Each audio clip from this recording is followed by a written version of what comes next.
올 가정의 달을 맞이해서 우리 가정이 꼭 들어야 될 세 가지를 전하고 있습니다. 지난주 첫 번째 시간, 부모는 자녀에게 반드시 해야 될 것이 있다. 그리고 그 두 번째 시간 반대로 자녀는 부모에게 반드시 해야 될 것이 있습니다. 그게 무엇인지 또 어떻게 해야 되는지를 살펴보도록 하겠습니다. 어떤 작은 잡지에 이런 글이 실린 것을 읽어본 적이 있습니다. 요약을 하자면 이런 내용이에요. 한 중년의 여성이 아버지에 대한 그리움을 짧은 글로 적어 두었습니다. 편의상 제가 딸이라고 표현할게요. 이 딸의 아버지는 가난했지만 6남매를 최선을 다해서 길렀습니다. 택시 한번 타지 않고 10리 20리길을 자전거 타고 다니시며 자녀들을 반듯하게 공부도 시키고 인품도 갖춘 훌륭한 자녀들로 길렀습니다. 이제 이 딸도 결혼하여 어느 정도 가정을 꾸리고 세월이 흘러가니 이제 먹고 살만한 그 정도의 형편을 갖추게 되었습니다. 근데 어느 날 딸이 정신을 차려보니까 그 사이에 세월이 많이 흘러 평생 청년 같을 것 같았던 우리 아버지가 노인의 모습을 띠더라는 것입니다. 그런데 그 아버지, 이제 늙으신 아버지, 어느 날 쓰러졌다는 소식을 듣고 달려갔는데 며칠 안 있다가 돌아가셨어요. 노안이죠. 그때 딸은 문득 생각했습니다. 평소에 아버지 건강하실 때 내가 이렇게 좀 빨리 달려왔더라면 하는 후회가 드는 거죠. 우리는 항상 이런 바보짓을 합니다. 꼭 아버지, 어머니 무슨 일이 있어야 후다닥 달려갑니다. 그렇지 않으면요, 이런저런 이유로 민기적 거릴 때가 많이 있죠. 다른 아버지가 쓰러지다는 소식을 듣고 달려갔을 때 그 며칠 동안 아버지를 위해서 지성을 다해서 간병을 했습니다. 한편 생각해 보시니까 지금까지 고생하신 우리 아버지, 이제 멋진 양복도 한번 해드리고 동남아 여행도 한번 시켜드리고 스테이크 칼질하는 집에 모시고 가서 호텔 식사도 한번 대접해드리고 싶었는데, 그러나 아버지는 이미 곁에서 떠나신 거죠. 사실 이 이야기는 이 딸의 이야기이기도 하지만 저희의 이야기, 우리들의 이야기이기도 합니다. 딸이 아버지를 간병한 그 짧은 시간 가운데 아버지의 초췌해져가는 모습, 그리고 호흡이 가빠지는 모습을 보고 마음이 너무 힘들었습니다.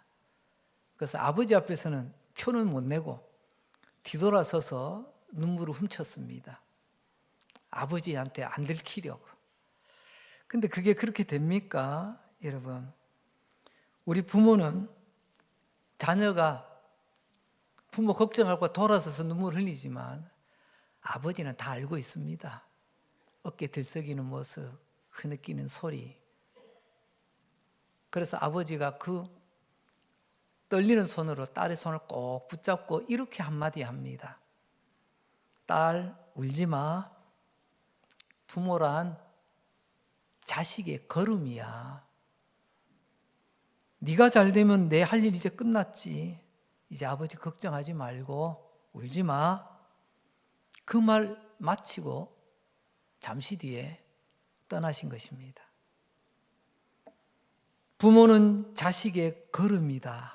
네가 잘 되면 이제 내 할 일 끝난 거야. 이 말, 여러분 어떻게 생각하십니까? 부모는 자식의 걸음이라는 말, 다시 한번 돌아보게 되었습니다. 걸음은 향기가 나지 않아요. 걸음의 냄새는 불편하게 합니다. 하지만 걸음은 내가 썩음으로 나무를 살립니다. 부모가 걸음이 되어 썩어감으로 좋은 냄새는 안 나지만 그러나 걸음이 되어 자식이란 나무를 키워나가는 것입니다. 간혹 그럽니다. 이제 어르신들 연세가 많으시면 제일 관리하는 부분 중에서 냄새 안 나게 해라. 나이 들면 몸에서 냄새 난다. 이런 저런 이야기들을 많이 합니다. 하지만 늙으신 부모에게서 좋은 냄새 안 난다고 탓하지 마시기 바랍니다. 여러분, 거름이 어찌 좋은 냄새가 나겠습니까? 하지만 그 거름, 좋지 않은 냄새를 할지라도 아버지 어머니의 그 거름 덕분에 오늘 내가 이렇게 있는 것 아니겠습니까? 우리는 거름을 희생이라고 읽고 싶습니다. 부모님이라는 걸음을 통해서 오늘 내가 여기서 예배도 드리고 하하호호 웃으면서 세상 살아가고 있는 것입니다. 세상 사람도 이것 잊어서는 안 되겠고요. 예수 믿는 우리는 더더욱 잊어서는 안 될 것입니다. 창조주 하나님께서 오늘 성경을 통하여 우리에게 말씀하십니다. 내 부모를 공경하라. 하나님께서 허투루 하시는 말씀이 아닐 거예요. 다 이유가 있습니다. 아니, 너무너무 중요한 말씀을 오늘 우리에게 하고 계십니다. 우리는 순서가 너의 부모를 마지막에 공경하라. 우리말 어순이 그렇게 돼 있어요. 그러나 히브리어 원어 성경을 보게 되면 공경하라. 너의 아버지 그리고 너의 어머니를, 이런 순서로 되어 있습니다. 그 말은 그건 뭐냐면 공경하라. 이건 명령이라는 거예요. 하나님께서 공경하라고 명령하십니다. 누구를요? 아버지와 어머니를 말입니다. 여기서 공경하다라는 말, 우리가 종종 언급하는 히브리어 카베드라는 말입니다. 공경하다, 우리말로 하자면요, 무겁게 여기라는 말이라는 거 여러 번 들으셨죠? 오늘 어버이 주일입니다. 참고 또 들으시기 바랍니다. 공경한다는 말은 가장 기본적인 뜻이 무겁게 여기는 겁니다. 근데 무겁다는 말에는 두 가지 의미가 있는 것 같아요. 하나는 부정적인 의미로 왜 이렇게 무거워? 힘들어? 아유, 버겁다. 그럴 때 무겁다는 말을 쓰죠. 하지만 긍정적인 의미로 굉장히 중요한 것을 이야기할 때 이 사안이 무겁다, 이 내용이 무겁다, 이런 표현을 쓰기도 합니다. 오늘 내 부모를 공경하라, 무겁게 대하라 라는 말은 첫째는 부모라는 존재를 무겁게 여기라는 것 아니겠습니까? 부모의 존재를 가볍게 여기는 사람은 부모를 향한 행동 하나에도 다 가볍습니다. 부모님을 너무 가볍게 대하는 것, 그는 공경의 태도가 아니죠. 두 번째로 부모님을 향한 행동, 처신도 무게 있게 대하라는 것입니다. 잠언 3장 9절 말씀은 이렇게 표현합니다. 너의 재물과 내 소산의 처음 익은 열매로 하나님 어떻게 하라고요? 공경하라고요. 여호와를 공경하라. 오늘 잠언 3장 9절의 이 말씀이 좀 하나님 공경이거든요. 그런데 오늘 본문은 부모 공경이라고 표현하고 있습니다. 똑같은 히브리 단어 카베드를 쓰고 있습니다. 여러분 그거 아세요? 성경에는요, 하나님께만 사용되어지는 특화된 단어들이 몇 개 있습니다. 영광을 누구에게? 하나님께로. 공경을 누구에게? 하나님께로. 경외하라. 누구를? 하나님을. 이런 몇몇 단어들은요, 우리가 쓰는 단어지만 하나님께로 향하는 단어예요. 그런데 놀랍게도 여호와를 공경하라. 근데 이 공경이라는 이 말을 딱 한 사람에게는 같이 쓸 수 있도록 하나님의 독점권을 열어서 공유할 수 있도록 허락해 주었습니다. 그게 바로 여호와를 공경하라. 그리고 또한 부모를 공경하라. 부모를 대할 때는 이 용어 써도 된다고 하나님이 허락해 주십니다. 여러분, 오늘 하나님을 공경할 때 어떻게 하라고 했습니까? 첫째, 너의 재물로. 재물로라는 것은요, 쉽게 말하면 돈을 써서 하나님을 공경할 줄 알아야 된다는 겁니다. 요즘 이 시대의 병폐가 말은 번지르한데 전혀 지갑을 열려고 하지 않습니다. 위로는 하나님을 섬기는데도요, 가깝게는요, 내 부모 섬기는데도요, 똑같습니다. 하나님은 두루뭉실하게 말하지 않아요. 구체적으로. 여기서 돈이라는 것은 가장 소중한 가치를 말합니다. 하나님을 위해서라면 소중한 것을 쓸 줄 알아야 됩니다. 처음 얻은 열매, 첫물 또는 만물, 맞이라는 말 있지 않습니까? 첫 번째로 얻은 것 얼마나 좋은 거예요. 하나님 말씀합니다. 그 좋은 것을 안다면 그것으로 하나님을 공경하라고 표현하고 있습니다. 오늘 이 말 곰곰이 한번 생각해 보십시오. 이 말을 잘 생각해 보면 하나님은 나에게 이만큼 귀하신 분이십니다. 그래서 나는 나의 재물로 하나님을 공경합니다. 이게 성립이 되는 겁니다. 하나님은 이만큼 귀하신 분이시기 때문에 나의 첫 열매로 하나님께 드리며 공경을 표합니다. 라는 것이 이루어지는 거죠. 그렇습니다. 여러분, 오늘 우리 한국교회의 병폐 중에 하나가 말뿐인 하나님 공경, 말뿐인 하나님께 영광. 부모님도 마찬가지더라고요. 말로만 우리 부모님 공경합니다. 사랑합니다. 따라서 해봅시다. 물증을 보이세요. 세상은 말로 때우려고 합니다. 하나님 그것 아시고요, 아예 말씀으로 못을 박아 넣으셨어요. 네가 하나님을 공경한다면 구체적으로 물증을 한번 보여보렴. 그리고 똑같이 내 부모를 공경함에 있어서도 말로만 하지 말고 물증을 한번 보여보렴. 부모님께 재물을 가지고 공경하라. 여러분, 부모님 공경하는데도 돈이 듭디다. 예쁘고 멋진 옷 한 벌 사드리려고 해도 돈이 필요하고요. 모처럼 부모님 모시고 멋진 곳에 가서 식사도 한번 제대로 접대드리고 싶어도 돈이 필요하더라고요. 재미난 곳, 좋은 곳으로, 멋진 곳으로 여행을 보내드리고 싶어도 때로는 연로하셔서 병원에 가실 때에도 여러분 돈이 필요하더라고요. 이런저런 것 가장 귀하고 좋은 것으로 공경하랍니다. 공경은 좋은 것으로 섬기는 것을 공경이라고 합니다. 쓰다가 남는 것으로, 그건 공경이 아니에요. 대충 때우는 거죠. 하나님 앞에 나아갈 때도 마찬가지입니다. 하나님을 바르게 공경할 줄 아는 사람은요, 처음 것으로 하나님을 섬길 줄 압니다.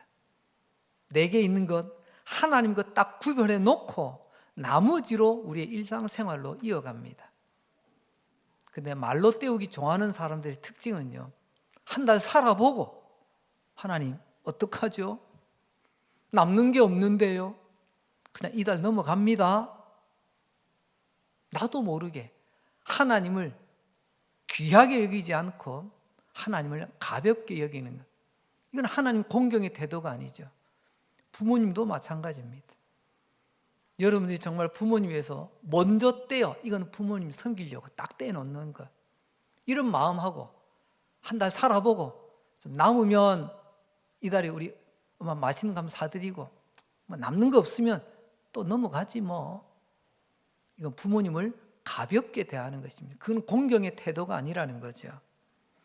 이스라엘 백성들도 하나님의 명령, 하나님의 계명을 지키기 위해서 얼마나 애를 씁니까? 그 가운데 특별히 내 부모를 공경하라, 이걸 잘 지키려고 애는 쓰는데, 근데 막상 공부 잘해야 된다는 걸 알겠는데 어떻게 공부해야 될지 모르는 것처럼 부모님을 공경해야 되겠는데 구체적으로 어떻게 하는 게 공경하는 거지?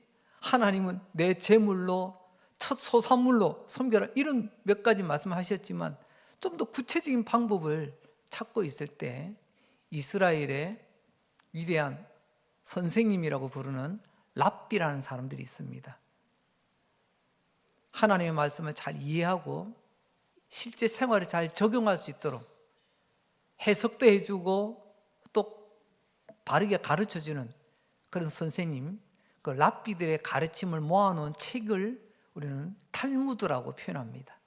아마 이스라엘 하면 탈무드 아마 기억나실 겁니다. 거기에 보면 내 부모를 공경하라, 여기에 대한 설명이 나와 있어요. 제가 한번 인용을 해보려고 합니다. 하나님은 내 부모를 공경하라고 말씀하셨다. 공경이란 연로한 부모에게 의식주를 제공하는 것이며, 구체적으로 나오죠. 공경한다는 것은, 특별히 부모님을 공경한다는 것은 입을 것, 먹을 것, 편히 쉴 것을 제공하는 것을 공경이라고 합니다. 그리고 공경은 연로한 부모님이 드나들 때, 나가시고 오실 때 부축하여 받드는 것을 말한다. 참 굉장히 실질적인 공경의 정의라 생각이 되어집니다. 여기서 또 중요한 것은 밑에 팁이 2개 붙습니다. 하나는 반드시 실천하라는 겁니다. 안다가 아니고요, 아는 대로 실천하는 것이 공경이랍니다. 그리고 2번째는 실천하되 때가 있다는 것을 알고 늦기 전에 하라는 것입니다. 효도가 그런 거잖아요. 하되 늦기 전에 하는 게 효도입니다. 내일보다는 오늘이 빠른 겁니다. 그러나 어제보다 오늘은 늦은 거죠. 놓쳤다는 말이 있습니다. 버스를 놓쳤습니다. 비행기를 놓쳤습니다. 그래서 약속이 취소되거나 연기되는 일도 종종 있습니다. 우리 삶이 이런 일 때문에 굉장히 황당하기도 하죠. 하지만 차를 놓치고 배를 놓치고 기차를 놓쳤다고, 비행기를 놓쳤다고 죽습니까? 조금 연기되고 불편하고 손해를 볼 수는 있겠지요. 하지만 부모님은 돌아가시고 나면 공경하고 효도할 시간이 없다는 것을 이 탈무드는 가르쳐주고 있는 것 같습니다. 부모님을 공경하고 효도할 때를 놓치게 되면 후회와 죄송함이 늘 마음에 가득 차게 됩니다. 물론 그 후회와 죄송함이 남아있는 것도 참 인간된 겁니다. 요즘은 보니까요, 아예 그런 마음도 없는 인간들이 참 세상에 많은 것 같습니다. 이것이 어쩌면 설교를 하고 있는 저의 부끄러운 모습이기도 하고, 오늘 이 자리에 말씀을 듣고 있는 우리의 모습이기도 합니다. 어느 시인이 이런 고백을 해서 제가 또 인용을 해봅니다. 어머니, 당신의 모유를 먹은 외상값도 갚기 전에 가신 어머니. 어머니가 내게 주었던 그 어머니의 젖이 나에게는 외상이라고 표현을 하고 있습니다. 내가 당연히 갚아야 될 것이 외상이잖아요. 그런데 갚기도 전에 어머니는 떠나셨다는 그런 후회스러운 내용을 담고 있습니다. 저도 어린 시절, 그때는 아무것도 몰랐으니까요, 어느 날 아버지께서 딱 그러시더라고요. 혁아, 너 먹고 싶은 거 필요한 거 있으면 요 앞에 가게, 아빠 다 이야기해놨으니까 가서 아빠 이야기하고 먹으면 돼, 달라고 하면 돼. 저는 우리 아버지가 능력자인 줄 알았어요. 나중에 알고 보니까 이게 다 외상제도더라고요. 한 번에 지불할 돈이 없어. 한 달에 월급이나 좀 목돈 생기면 그때 갚아주기로 하고, 조금 과장돼. 그 옛날에는요, 그 조그마한 이런 편의점 아닙니다. 마트도 아니에요. 슈퍼 이전에 전빵이라고 있었습니다. 그 전빵에는요, 제가 표현하건대 조금 과장되게 표현하면요, 진열된 물건보다 그 동네 외상 장부가 더 많았어요. 혁이네, 오늘 뭐 가져갔어? 알았어. 그 외상은 결국에는 갚아야 되는 겁니다. 빚이잖아요. 오늘 이 시인은 고백합니다. 엄마의 젖을 먹고 자랐던 나, 그건 당연한 게 아니라 내가 갚아야 될 사랑의 외상이더라. 근데 갚으려고 보니까 어머니는 안 계시더라. 언제 어머니가 너 내 젖값 내놔, 응? 너 외상 갚아 라고 하신 적 없었지만 적어도 자식이라면 부모에 대해서 이런 외상을 갚아야 될 것 같은 이런 사랑의 빚진 자의 마음을 가져야 되지 않겠습니까? 그런데 더 놀라운 것은 하나님께서 명령하셨습니다. 내 부모를 공경하라고요. 근데 명령하고 끝난 게 아니고요. 이 명령을 잘 지키면 하나님께서 포상을 해주시겠답니다. 이스라엘의 10가지 계명, 가장 핵심되는 계명을 우리는 10계명이라고 합니다. 그 10가지 계명, 그 중에 9개는요 명령만 있고 뒤에 따라오는 포상 제도가 없어요. 근데 딱 한 계명, 제5계명, 오늘 우리 읽었던 본문 있잖아요. 내 부모를 공경하라. 그리하면 하나님께서 이렇게 포상해 주겠다라는 단서 조항을 달아놓고 있습니다. 다시 한번 출애굽기 20장 12절, 오늘 본문 말씀이거든요. 제가 읽어드립니다. 내 부모를 공경하라. 그리하면 내 하나님 여호와가 내게 준 땅에서 내 생명이 길리라. 부모를 공경하면 하나님의 포상제도 뭡니까? 너희에게 준 땅에서 너의 생명이 길리라. 3500년 전 모세가 살던 그 시대에 당시 문화의 기준으로는 이보다 더 큰 축복이 없습니다. 로또도 이런 로또가 없어요. 땅을 준다네요. 오래 살게 해준다네요. 그때 당시 이거보다 더 큰 복이 없다니까요. 땅이 있으니 곡식이 나오고 먹을 것 걱정 없고 또 이 땅에서 오래오래 장수할 수 있도록 해주신다니 이보다 좋은 복이 어디 있어요? 부모를 공경하면 하나님께서 이처럼 최고의 축복을 하시겠다라는 약속 아니겠습니까? 이 말씀이 이제 신약으로 넘어가면 하나님께서는 바울을 통해서 또 이렇게 말씀하십니다. 에베소서 6장 2절로 3절 말씀. 내 아버지와 어머니를 공경하라. 부모를 풀었어요. 내 아버지와 어머니를 공경하라. 이것은 약속이 있는 첫 계명이니 이로써 네가 잘되고 땅에서 장수하리라. 구약의 모세는 하나님의 포상이었지만 신약의 바울은 하나님의 약속이라고 표현만 다르지 본질적인 내용은 똑같지 않습니까? 땅에서 네가 잘 된다. 농경사에서 농사를 잘 되는 거고요. 또 땅에서 우리가 하는 모든 일들이 다 잘 되게 하시는 것. 하나님께서는요, 부모 공경을 통해서 하나님께서 책임지시겠다고 말씀하십니다. 신구약을 넘나들며 하나님께서 포상금을 똑같이 동일하게 하신 구절은 딱 요거 하나입니다. 너의 부모를 공경하라. 자, 그렇다면 궁금합니다.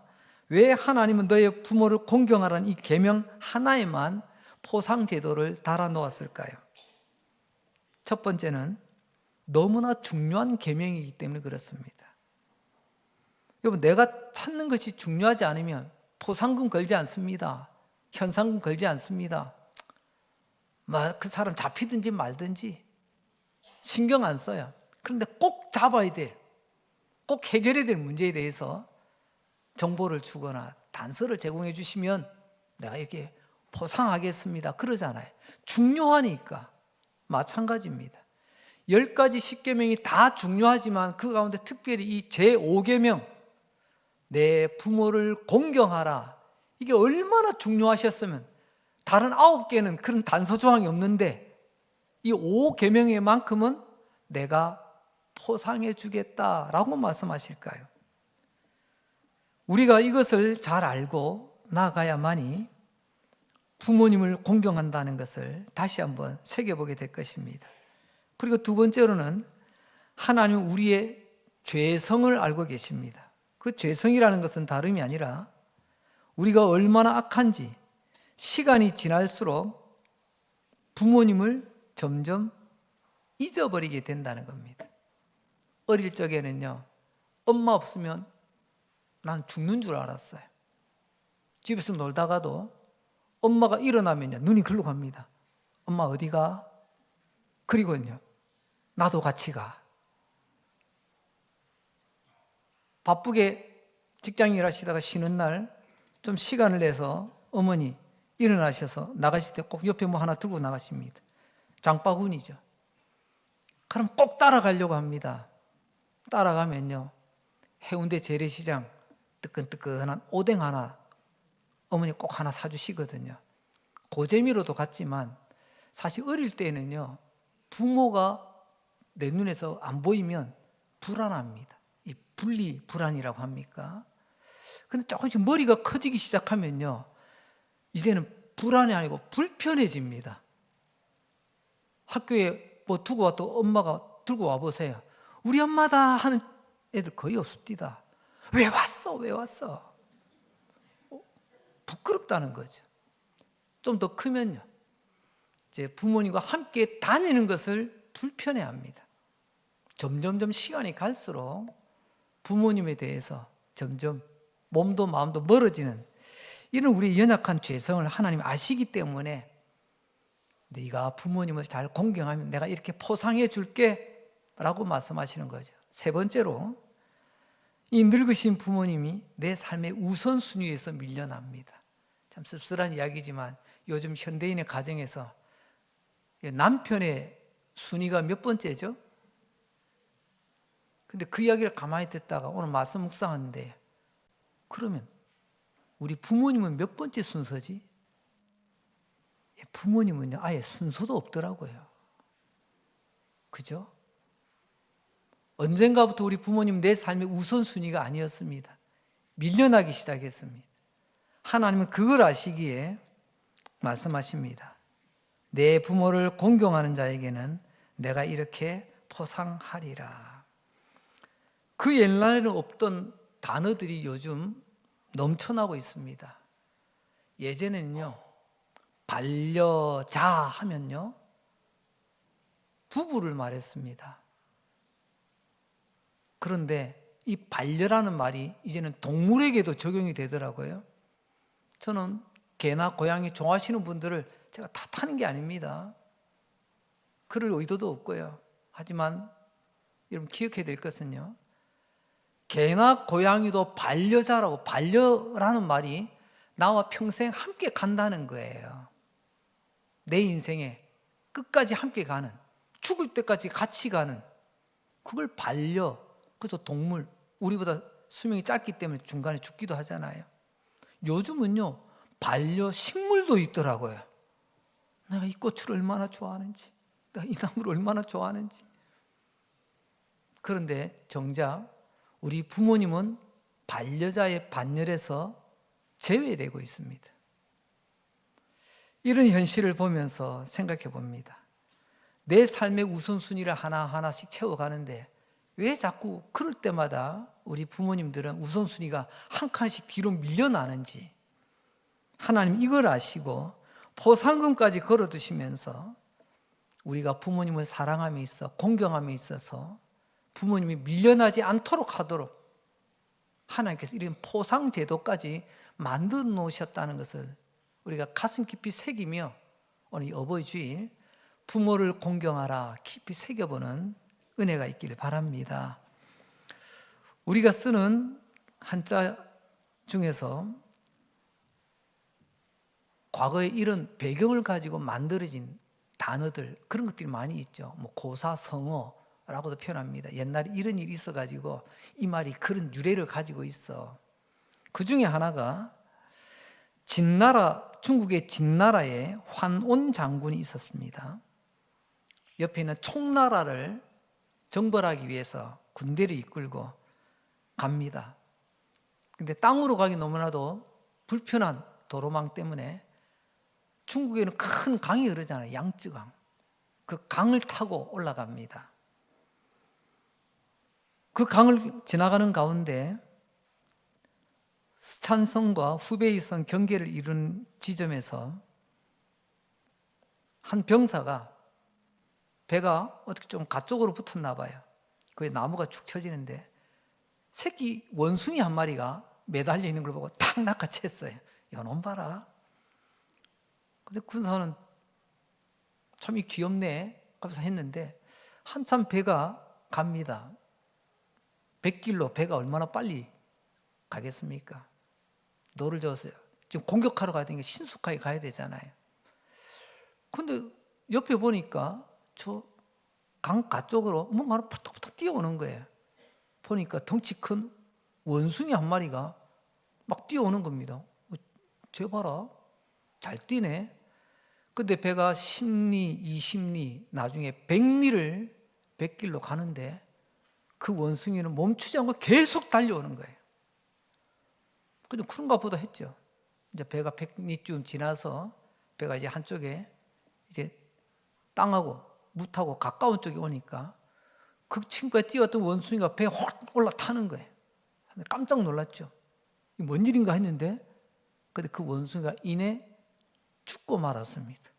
아니, 또 죽기는 또 왜 죽어?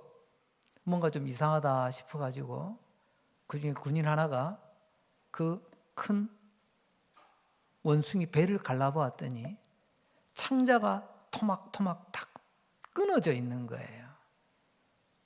새끼 원숭이는 그 죽은 원숭이에게 매달려 있습니다. 누가 봐도 이거는 엄마 원숭이에요. 잃어버린 새끼 원숭이 잃어버리지 않으려고 그 100리길을 그렇게 달려왔는데 내 창자가 끊어진 아픔을 가지고도 내 새끼 때문에 달려온 거예요. 그래서 한문으로 끊어질 단, 우리 내장, 장기 창자장. 그래서 우리가 한문으로 단장이라는 말이 이렇게 유래가 되어졌다. 그런 이야기입니다. 단장의 아픔으로 달려갈 수 있는 대상은 어미 원숭이, 그리고 이 이야기는 오늘 우리에게 적용하냐면 우리 엄마, 아빠, 부모님밖에 없다는 겁니다. 부모님은 창자가 끊어지는 아픔 가운데서도 우리가 사고 쳐보세요. 남들은 안 달려와도 부모님이 제일 먼저 달려오십니다. 내가 또 뭐 저질러 보세요. 남들은 거들떠 보지 않아도 부모님이 다 그거 감당해 내십니다. 그게 단장의 마음 아닐까요?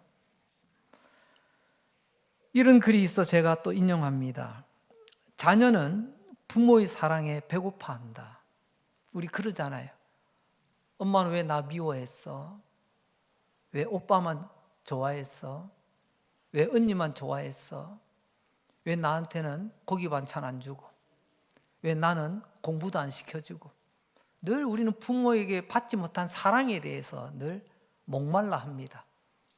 그런데 그 다음 부모도 나이가 들면 자식 사랑에 배고파한다. 제가 여기서 깜짝 놀랐습니다. 나만 사랑에 대해서 배고파한 줄 알았는데 부모님도 사실은 자식 사랑에 배고파하고 있더라는 겁니다. 그분들은 얼마나 자식을 사랑하며 배고파하는지, 그게 바로 자녀가 부모를 찾아주는 겁니다. 저희 어머니 서울에 계십니다. KTX 타면 역에서 역까지는 2시간 안 걸리고요. 뭐 이렇게 저렇게 해도 차를 가져가도 KTX를 타도 3시간이면 갈 수 있는데 참 못난 이 아들은 자주 찾아뵙지 못합니다. 그때마다 저희 어머니 주특기가 있어요. 아니 괜찮다. 안 와도 된다. 심지어는 이렇게까지 합니다. 혀가 서울 지금 많이 춥대. 니는 추우면 힘들지. 나중에 따뜻할 때 온나. 제가 추위 많이 탄다고 춥다고 오지 마라. 나는 괜찮다. 집에 있으니까.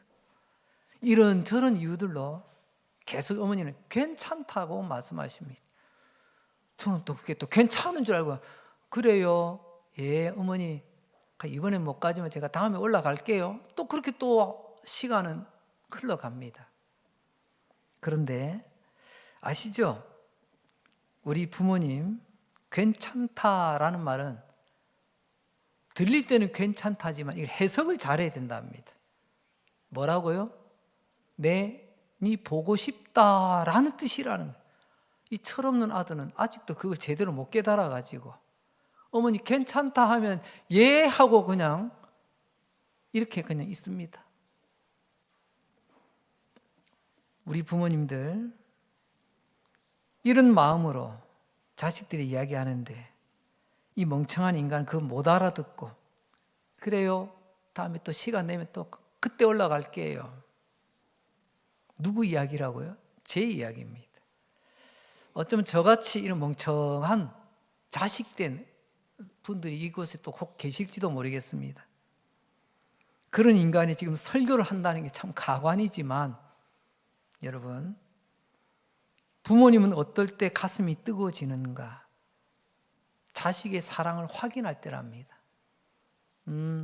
내가 낳은 자식들이 나를 사랑하고 있구나. 그때 부모님의 가슴이 뜨끈뜨끈해진답니다. 더 이상 후회하기 전에 저부터 부모님 사랑의 기회를 놓치지 않도록 노력하겠습니다. 여러분도 더 늦기 전에 그 기회를 꼭 붙드시기 바랍니다. 부모님을 공경하여 부모님의 가슴이 나 때문에 뜨끈뜨끈하게 여겨질 수 있도록 부모님을 공경하는 것이 곧 하나님께 영광입니다. 예배 잘 드신 우리 성도 여러분, 우리 삶의 목적이 하나님의 영광인데요.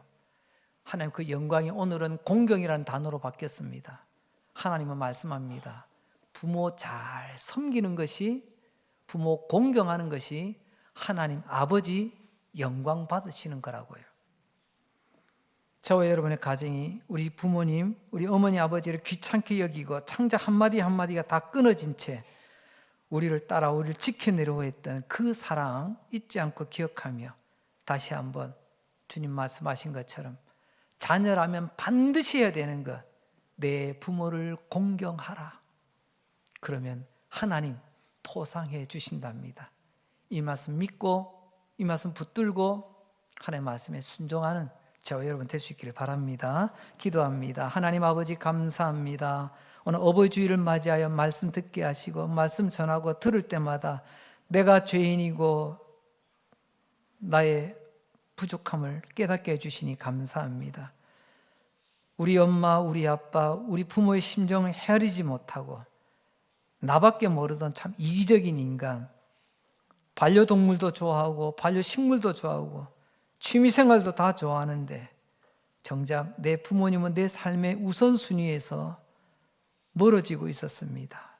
하나님 아버지, 오늘도 말씀 앞에 내가 너무 잘못 살았음을 깨닫게 해주시니 감사합니다. 부모님의 그 걸음 때문에 자식이란 이 나무는 이렇게 자랐는데 이제 그 걸음에서 냄새 난다고 불편해하는 이 못난 자식 용서하여 주시옵소서.